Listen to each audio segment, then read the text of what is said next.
तो आपको BLF को अपडेट करके ओपन करना है। SIR वाले ऑप्शन को जब आप ओपन करेंगे तो दोस्तों यहाँ पर एक नया ऑप्शन आपको delivery of schedule hearing notice का नजर आएगा। इसको आप जैसे ही ओपन करेंगे तो बहुत सारी लिस्ट लंबी चौड़ी आपको यहाँ पर नजर आएगी। बस सभी BLO को 20% मतदाताओं के करीब नोटिस यहाँ पर प्राप्त हुए हैं। सभी स्टेट्स में ये सेम प्रोसेस रहने वाली है। जैसे जैसे SIR की प्रक्रिया बढ़ती जाएगी दूसरे राज्यों में भी यही प्रोसेस रहेगी। दोस्तों आपके मन में पहला सवाल ये आ रहा होगा ये नोटिस आखिर किस कारण से इशू किए गए हैं। तो नोटिस भी हम देख लेते हैं। देखिए दोस्तों इस प्रकार का नोटिस का प्रारूप आपको प्राप्त होगा। BLO आपको ये डिलीवर्ड करवाएगा, आपके साइन भी लेगा पावती रसीद पर और आपका फोटो भी अपलोड करेगा। ये BLO की प्रोसेस है। अब इस नोटिस के कारण हम देख लेते हैं। आपकी और आपके माता पिता के बीच उम्र का अंतर 50 वर्ष से अधिक है जो संभवतः गलत लिंक के कारण हुआ है। इस कारण इस मतदाता को नोटिस प्राप्त हुआ है। इसी प्रकार ये दूसरा नोटिस है दोस्तों। इसमें बताया गया है कि आपके पिता और आपके नाम में अंतर है पिछली SIR की सूची में, इसलिए इस मतदाता को नोटिस जारी हुआ है। इस प्रकार देखिए दोस्तों पिता के नाम में भी अंतर है और सेम के नाम में भी अंतर है और आपके माता पिता के बीच उम्र का अंतर 50 वर्ष से अधिक है जो संभवतः गलत लिंक के कारण हुआ है। तो ये कारण है कि इसको नोटिस प्राप्त हुआ है। इसके अलावा इस मतदाता के बीच वो माता पिता के बीच 15 वर्ष से कम का अंतर है जो सामान्य रूप से अपेक्षित नहीं है। इसलिए पिछली SIR की निर्वाचक सूत्र के संबंध में दस्तावेजों के माध्यम से इस बात को स्पष्ट करना आवश्यक है। 15 वर्ष का माता पिता और संतान के बीच में अंतर आ रहा है, इसलिए इसको नोटिस जारी किया गया है।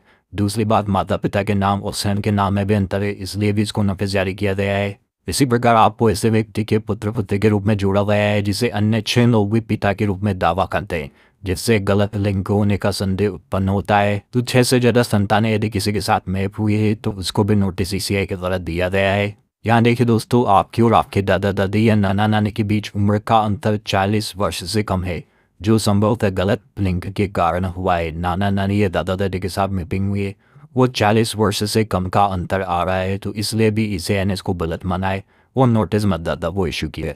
तो ये सब कारण रहने वाले हैं जिनकी वजह से मतदाताओं को नोटिस इशू किए गए हैं। अब इनका इस तरह आपको किस प्रकार करना है वो प्रोसेस मैं आपको स्टेप बाय स्टेप बता देता हूँ। देखिए दोस्तों जैसे आप हियरिंग BLO शेड्यूल नोटिस को ओपन करेंगे यहाँ पर मतदाताओं की लिस्ट आपको शुरू होगी।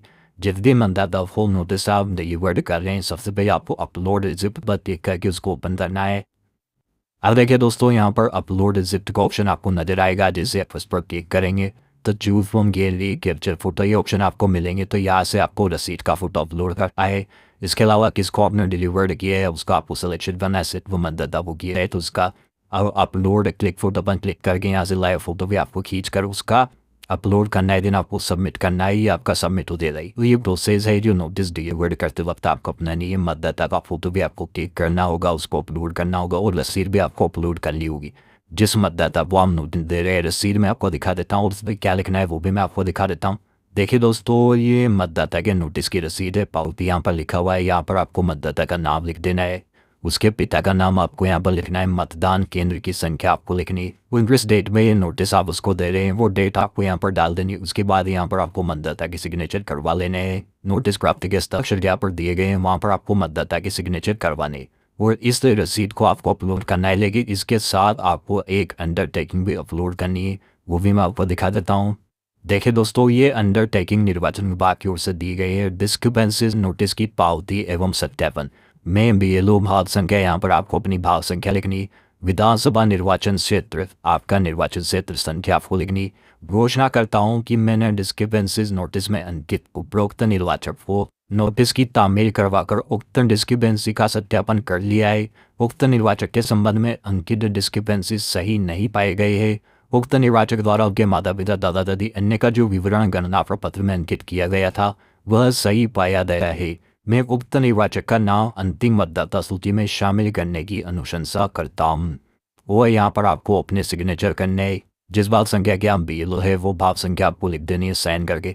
तो ये डिस्क्रिपेंसीज की पावती के साथ आपको अपलोड करना है, यानी कि इन दोनों का एक साथ फोटो क्लिक करना है और एक साथ ही आपको इन दोनों को अपलोड कर देना है। इसका प्रिंट आपको निकाल लेना है। जितने भी आपके नोटिस प्राप्त हुए हैं मतदाता को जब आप नोटिस डिलीवर्ड करवाते हैं जब आप रसीद अपलोड करेंगे तो उसके बराबर में इसको रखना है और इसका फोटो आपको प्ले करना है और इसी को आपको अपलोड कर देना है। विभाग के द्वारा आपका जो निर्देश दिए गए थे उनमें बताया गया था कि केवल आपको पावती रसीद करनी है, उसी के ऊपर आपको टिप्पणी कर देनी है। लेकिन आज नई अंडरटेकिंग जारी की गई है और इसको भी अपलोड करने के निर्देश दिए गए हैं। देखिए दोस्तों, इसके लिए कोई लिखित में आदेश तो प्राप्त नहीं हुआ है, लेकिन व्हाट्सएप पर ईआरओ की ओर से मैसेज प्राप्त हुआ है कि नोटिस प्राप्त के उपरांत आपको पावती एवं एक अंडरटेकिंग की एक साथ फोटो पावती वाले ऑप्शन में अपलोड करें तथा फोटो वाले ऑप्शन में ई फॉर्म को अपलोड करना है।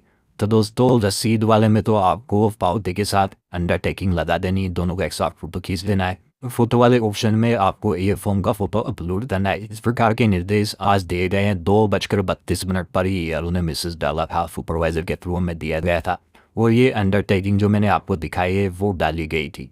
ये 2:32 PM का मैसेज मैं आपको दिखा रहा हूँ, अभी हमें प्राप्त हुआ था। तो दोस्तों, यहाँ पर हियरिंग के लिए, सुनवाई के लिए किसी भी मतदाता वो उपस्थित नहीं होना है, सारा कार्य बीएलओ करना है। लेकिन आपको अपनी सुविधा के लिए एक डॉक्यूमेंट मतदाता से लेकर आपके पास रख लेना है।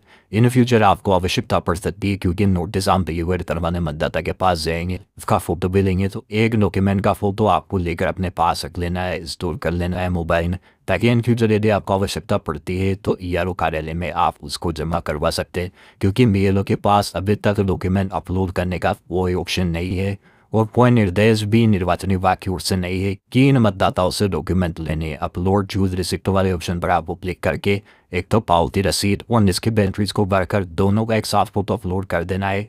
दूसरी बात, यहाँ पर कहा गया है कि ईएफ का फॉर्म आपको अपलोड करना है, लेकिन यदि आप उसके घर पर जा रहे हैं तो मतदाता को नोटिस देते हुए आप उसका फोटो भी अपलोड कर सकते हैं, कोई प्रॉब्लम आपको यहाँ पर नहीं होगी। देन सबमिट रिसिप्ट पर क्लिक करके आपको इस फॉर्म को सबमिट कर देना है, आपका फॉर्म सक्सेसफुली सबमिट हो जाएगा। तो दोस्तों, नोटिस का निस्तारण करने के लिए एक तो आपके पास अंडरटेकिंग होना आवश्यक है। दूसरी बात, एक डॉक्यूमेंट आपको मतदाता लेकर रख लेना है क्योंकि इन फ्यूचर इसकी आवश्यकता आपको पड़ सकती है। दूसरा, फोटो भी आपको अपलोड कर देना है क्योंकि जब मतदाता के पास आप नोटिस डिलीवर करवाने जा ही रहे हैं तो फोटो खींचकर अपलोड करने में कोई प्रॉब्लम यहाँ पर नहीं है। इससे बिल्कुल फेयर कार्य हमारा होगा कि हमने मतदाता को नोटिस डिलीवर करवा दिया है। और इन फ्यूचर यदि डॉक्यूमेंट की आवश्यकता पड़ती है, निर्वाचन कार्यालय हमसे मांगता है, तो उन सबका एक डॉक्यूमेंट लेकर अपने पास मोबाइल में सेव करके रख लेना है ताकि यदि जरूरत पड़ती है तो हम निर्वाचन कार्यालय को दे सकें। तो दोस्तों, अब आप समझ गए होंगे कि डिस्क्रिपेंसीज नोटिस का निस्तारण किस प्रकार करना है। हियरिंग के लिए किसी भी मतदाता को नहीं जाना है, लेकिन मतदाता के घर आप नोटिस डिलीवर करवाने जा रहे हैं तो एक डॉक्यूमेंट आपको लेकर रख लेना है क्योंकि इन फ्यूचर आपको इसकी आवश्यकता पड़ सकती है और बार बार आपको मतदाता के पास जाना भी नहीं पड़ेगा। तो